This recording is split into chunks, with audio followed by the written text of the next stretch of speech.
Hello guys, welcome to Kakarla academy. This is your శ్రవణ Reddy. So previous సెషన్లో మనము central vigilance commission గురించి discuss చేయడం జరిగింది. సో ఈ వీడియోలో మనము లోక్పాల్ మరియు లోకాయుక్త గురించి డిస్కస్ చేద్దాం. బేసికల్గా మనకి ప్రధానమంత్రి, మంత్రులు ఇలాంటి వాళ్ళపైన వచ్చినటువంటి అవినీతి ఆరోపణలపైన ఈ లోక్పాల్ అలాగే లోకాయుక్త అనేది ఎంక్వైరీ చేస్తుంది. లోక్పాల్ అనేటటువంటిది సెంట్రల్ లెవెల్లో ఉంటుంది, లోకాయుక్త అనేటటువంటిది స్టేట్ లెవెల్లో ఉంటుంది. ఓకేనా? సో వీటి గురించి మనం ఒకసారి డిస్కస్ చేద్దాం. అయితే ఇందాకే చెప్పాను కదా చిన్న, ఒకటి గుర్తుపెట్టుకొని చిన్న, లోక్పాల్ అనేటటువంటిది ఎట్ సెంటర్, లోక్పాల్ అనేటటువంటిది సెంటర్ అంటే కేంద్రంలో ఉంటుంది. లోక్పాల్ అనేటటువంటిది సెంటర్, అలాగే లోకాయుక్త అనేటటువంటిది స్టేట్ లెవెల్లో ఉంటుంది. లోకాయుక్త అనేది స్టేట్ లెవెల్లో ఉంటుంది. ఓకేనా? ఎస్. అయితే ఇది ఏ విధంగా ఏర్పడింది అంటే through N act of parliament. Parliament చట్టం ద్వారా లోక్పాల్ లోకాయుక్తను ఏర్పాటు చేశారు. Lokpal and Lokayukta act 2013, Lokpal and Lokayukta act of 2013 ద్వారా వీటిని ఏర్పాటు చేయడం జరిగింది. 2013 పార్లమెంటు చేసినటువంటి 2013లో దీనికి ఈ చట్టాన్ని ఎవరు రూపొందించారంటే లోక్పాల్ లోకాయుక్త చట్టాన్ని పార్లమెంటు రూపొందించడం జరిగింది. పార్లమెంటు చేసినటువంటి చట్టం ప్రకారం ఈ రెండు ఏర్పడ్డాయి. కాబట్టి మనము లోక్పాల్ అలాగే లోకాయుక్తలు ఏమనొచ్చు అంటే స్టాట్యుటరీ బాడీస్ అనొచ్చు. ఏమనొచ్చమ్మా? స్టాట్యుటరీ బాడీస్, చట్టబద్ధ సంస్థలు అనొచ్చు. ఓకేనా? ఏమనొచ్చు వీటిని? Statutory bodies. అంటే పార్లమెంటు చేసినటువంటి చట్టం ద్వారా లోక్పాల్ లోకాయుక్త అనేటటువంటివి ఏర్పడ్డాయి. కాబట్టి వీటిని మనం ఏమనొచ్చు? చట్టబద్ధ సంస్థలు అనొచ్చు. ఆ తర్వాత దీని యొక్క కాంపోజిషన్ ఏ విధంగా ఉంటుందో ఒకసారి మనం చూద్దాం. ఓకేనా? కాంపోజిషన్, కూర్పు అనేది ఏ విధంగా ఉంటుంది? కాంపోజిషన్ రాసుకోండి చిన్న.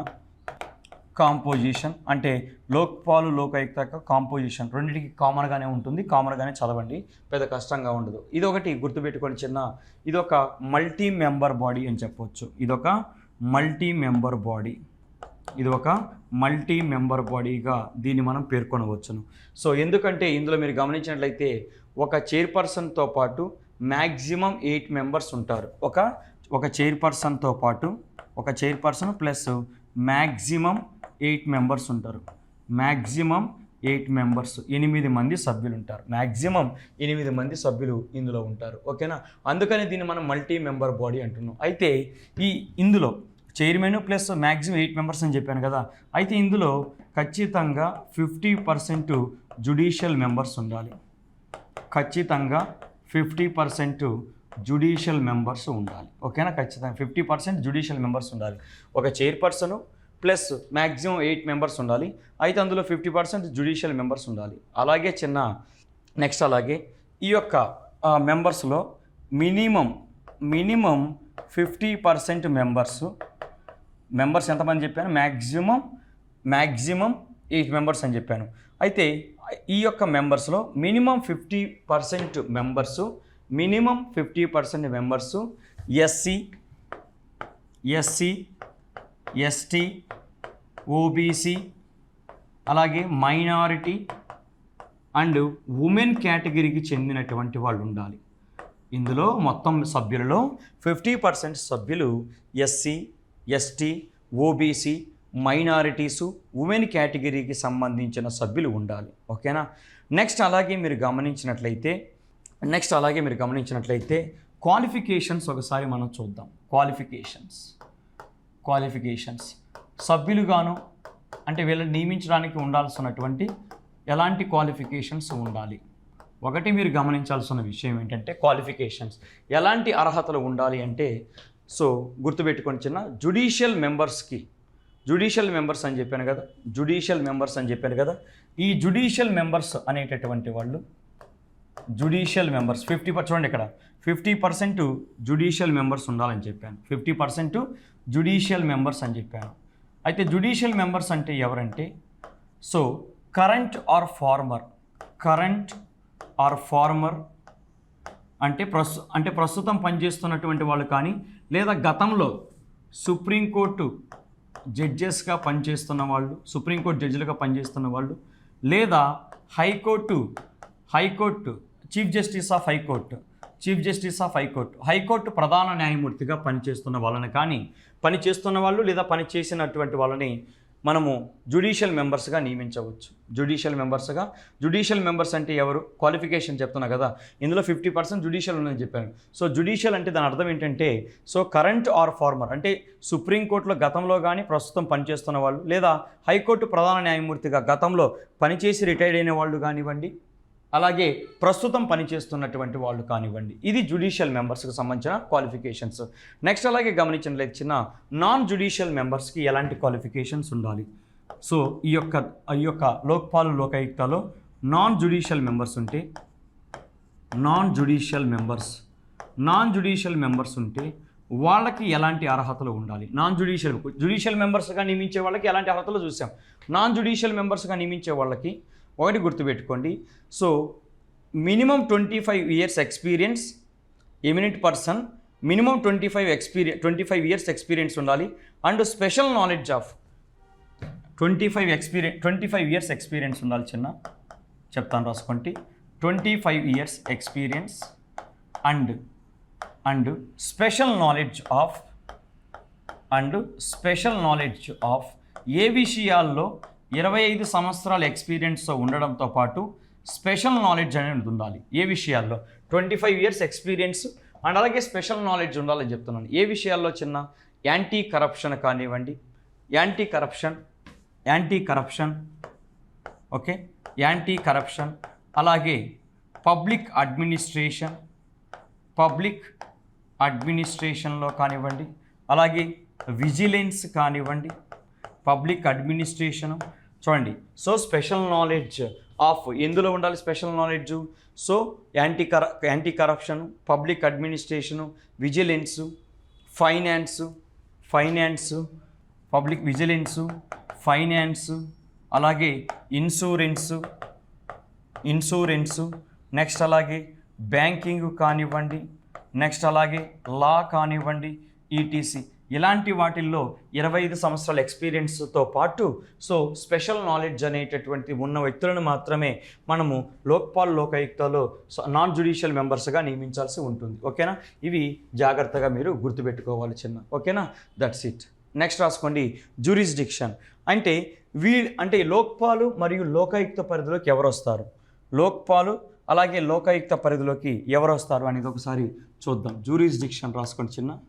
జ్యూరిస్డిక్షన్ అంటే లోక్పాలు లోకాయుక్త యొక్క పరిధి.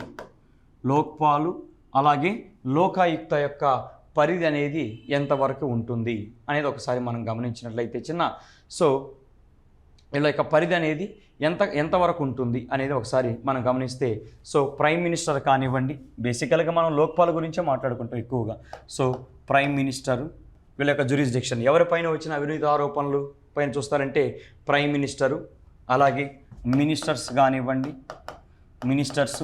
అలాగే parliament members, next central government,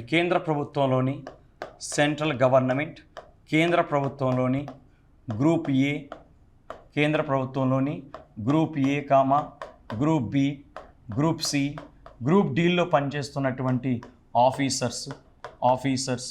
okay, కేంద్ర ప్రభుత్వంలో so group A, group B, group C, group డీల్లో పనిచేస్తున్నటువంటి ఆఫీసర్స్ కానివ్వండి. నెక్స్ట్ అలాగే and officials of central government and officials of central government.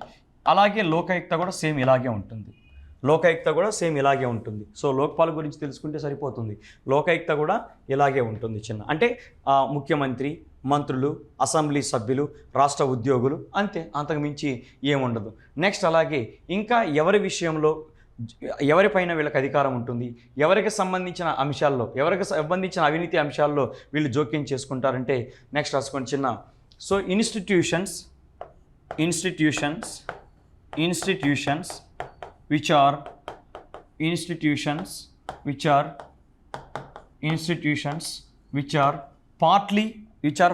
are fully or partly అంటే పూర్తిగా కానీ లేదా కొంచెమైనా సరే fully or partly by government. Institutions which are financed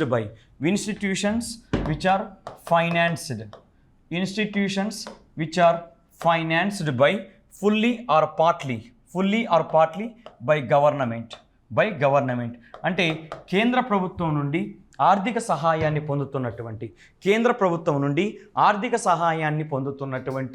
so పూర్తిగా ఆర్థిక సహాయాన్ని పొందుతున్న సంస్థలకు, అలాగే సో పాక్షికంగా ఆర్థిక సహాయాన్ని పొందుతున్నటువంటి సంస్థలు ఈ యొక్క లోక్పాల్ కిందికి రావడం జరుగుతుంది. అలాగే లోకాయుక్త కూడా సేమ్ అని చెప్పవచ్చును. నెక్స్ట్ అలాగే మీరు గమనించినట్లయితే చిన్న so institutions aided by the government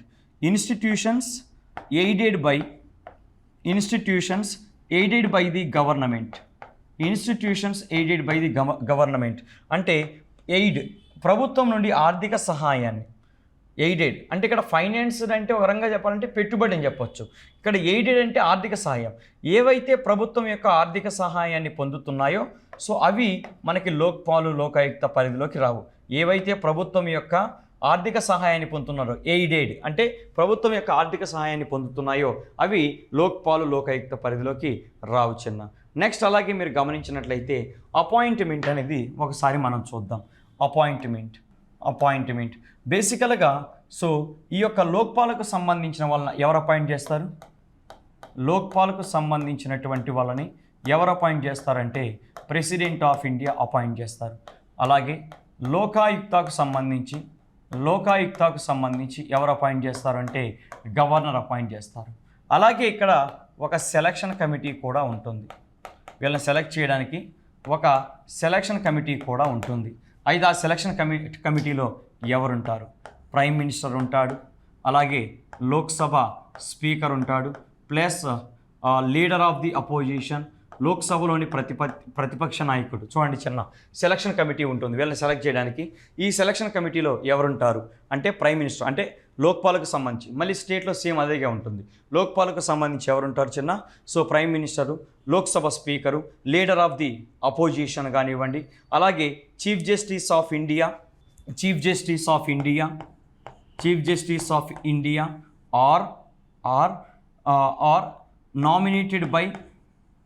are nominated by chief justice of India. So supreme court ప్రధాన న్యాయమూర్తి కానీ లేదా అతని చేత నియమించబడిన వ్యక్తి కానీ, సుప్రీంకోర్టు ప్రధాన న్యాయమూర్తి కానీ లేదా నామినీ ఫ్రమ్ సిజేఐ నామినీ అని రాసుకోండి, బాగుంటుంది. సిజేఐ నామినీ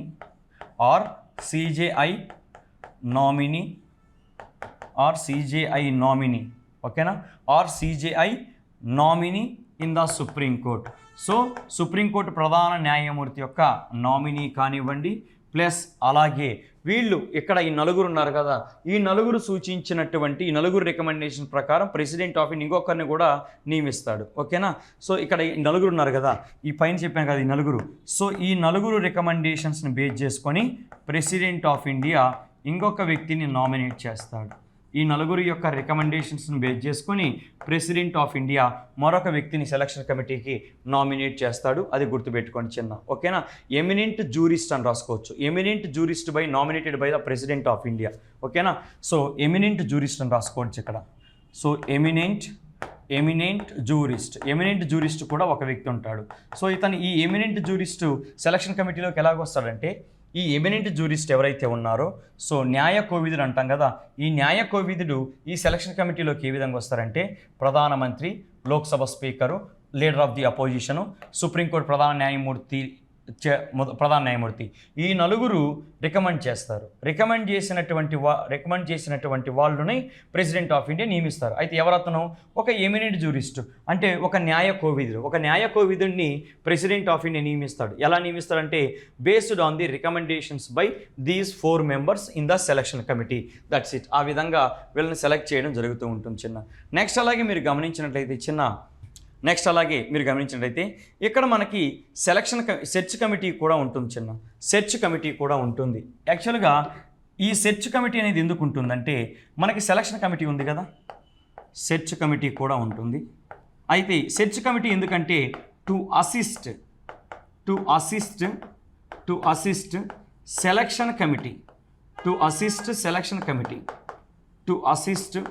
సెలక్షన్ కమిటీ ఏదైతే సెలక్షన్ కమిటీ ఉందో ఆ సెలక్షన్ కమిటీకి సహాయం చేయడం కోసం మనకు ఒక సెర్చ్ కమిటీ కూడా ఉంటుంది.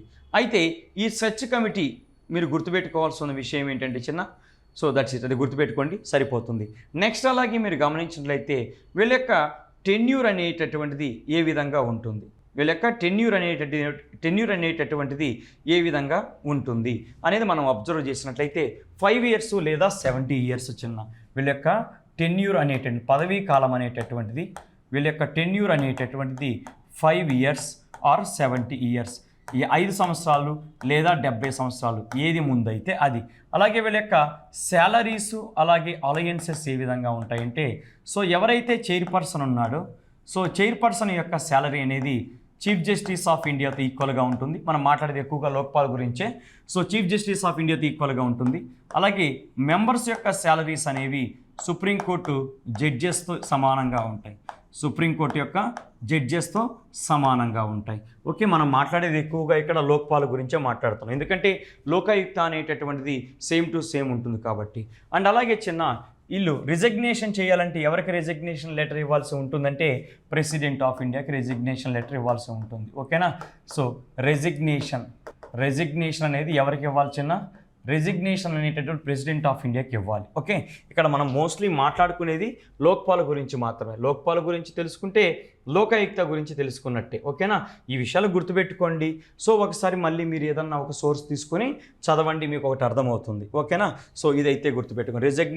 రిజిగ్నేషన్ ఎవరికి ఇవ్వాలి, ప్రెసిడెంట్ ఆఫ్ ఇండియాకి ఇవ్వాల్సి ఉంటుంది. సో ఈ విషయాలు కొన్ని గుర్తుపెట్టుకోండి. నెక్స్ట్ ఈ లోకాయుక్తకు సంబంధించిన కొన్ని ఫంక్షన్స్ అనేటటువంటివి డిస్కస్ చేద్దాం. ఓకేనా, నెక్స్ట్ చూడండి అమ్మా. సో ఇది కూడా చాలా ఇంపార్టెంట్. మనకి బేసికల్గా లోకాయుక్తాన్ని ఏర్పాటు చేయమని చెప్పింది ఎవరంటే మనకి ఫస్ట్ అడ్మినిస్ట్రేటివ్ కమిషన్ చిన్న, చాలా ఇంపార్టెంట్ ఇది. ఫస్ట్ అడ్మినిస్ట్రేటివ్ రిఫార్మ్స్ కమిషన్ ఎప్పుడు ఏర్పాటు చేశారు చిన్న, 1966లో ఏర్పాటు చేశారు. రిపోర్ట్ను వచ్చేసి 1970లో ఇవ్వడం జరిగింది. So first administrative reforms commission అనేటటువంటిది మనకి ఈ లోకాయుక్తాన్ని రికమెండ్ చేయడం జరిగింది మొట్టమొదటిసారిగా. అండ్ ఇంకొకటి మీరు గమనించినట్లయితే చిన్న, ఈ యొక్క లోక్పాల్కి ఇన్వెస్టిగేషన్ ఏజెన్సీస్ ఏవైతే ఉన్నాయో, ఈ ఇన్వెస్టిగేషన్ ఏజెన్సీస్ పైన సూపరింటెండెన్సీ అనేది ఉంటుంది, అంటే ఆధిపత్యం అనేది ఉంటుంది.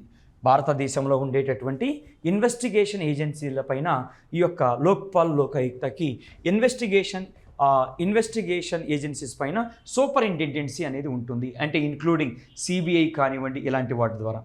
ఓకేనా, సిబిఐ ఇలాంటి వాటిపైన ఇన్వెస్టిగేషన్ ఏజెన్సీ పైన వీళ్ళకి కంప్లీట్ అథారిటీ అనేటటువంటిది లేదా సూపరింటెండెన్సీ అనేటటువంటిది ఉంటుంది చిన్న. అండ్ అలాగే మీరు గమనించినట్లయితే ఎవరైనా ఒక పబ్లిక్ సర్వెంట్ ఉన్నాడు. ఓకేనా, ఎవరైనా ఒక పబ్లిక్ సర్వెంట్ ఉన్నాడు. అయితే ఈ పబ్లిక్ సర్వెంటు కరప్షన్ అవినీతి ద్వారా ఏవైనా ఆస్తులు సంపాదించాడు అనుకోండి. అయితే అవినీతి ద్వారా ఆస్తులు సంపాదించినప్పుడు దానికి సంబంధించిన కేసు అనేది కోర్టులో విచారణ జరుగుతున్నప్పుడే ఏం చేయొచ్చు అంటే లోక్పాల్ అనేటటువంటిది వీళ్ళ యొక్క ప్రాపర్టీస్ని అటాచ్ చేసుకోవచ్చు. అంటే జప్తు చేసుకునే అధికారం కూడా లోక్పాల్కు ఉంటుంది. అలాగే జప్తు లేదా కాన్ఫిస్కేషన్ వీళ్ళ యొక్క ప్రాపర్టీస్ని జప్తు చేసుకునే అధికారం కూడా లోక్పాల్కు ఉంటుంది. అంటే కరప్ట్ ఆఫీసర్ పైన ప్రొసీడింగ్స్ జరుగుతున్నప్పుడే సో వాళ్ళ యొక్క ప్రాపర్టీస్ని అటాచ్ చేసుకోవచ్చు, అవినీతి ద్వారా సంపాదించినటువంటి ఆస్తులను. అండ్ అలాగే చిన్న లోక్పాల్ అనేది ఏం చేస్తుందంటే ఈ యొక్క లోక్పాల్ అనేది ఇన్వెస్టిగేషన్ కోసం లోక్పాలు సో అవినీతి ఆరోపణలు వచ్చిన వాళ్ళపైన ఇన్వెస్టిగేట్ చేయడం కోసము ఒక సిబిఐ ఆఫీసర్ని కూడా నియమిస్తుంది. అయితే ఈ సిబిఐ ఆఫీసర్ని లోక్పాల్ యొక్క అనుమతి లేకుండా ట్రాన్స్ఫర్ చేసే అధికారం ఎవరికీ కూడా లేదు.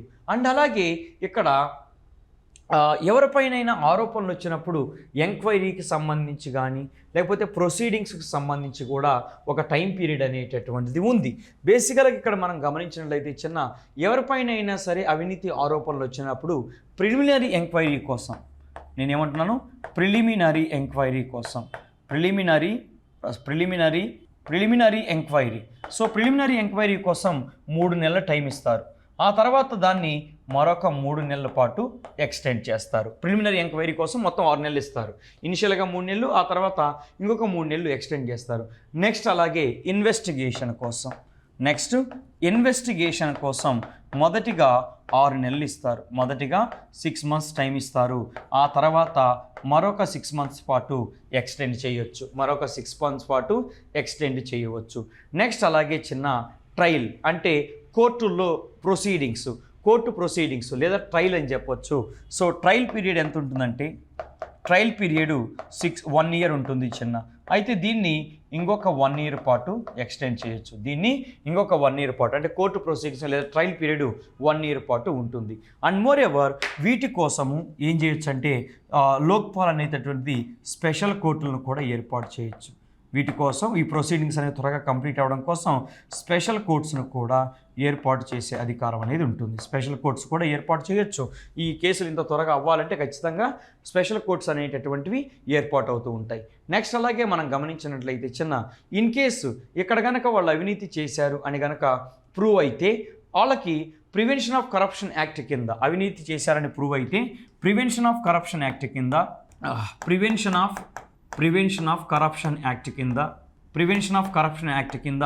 ఒక 7 ఇయర్స్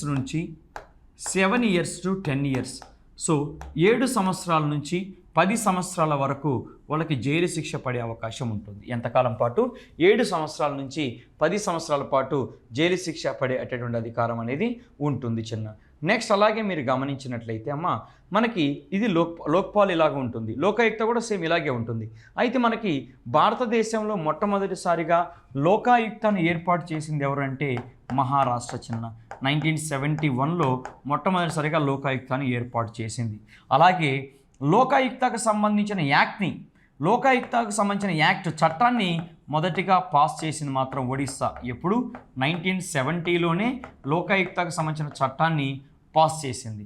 కానీ మొదటిగా లోకాయుక్తను ఏర్పాటు చేసింది మాత్రము మహారాష్ట్ర. చట్టాన్ని మొదటిగా పాస్ చేసింది మాత్రం ఒడిస్సా.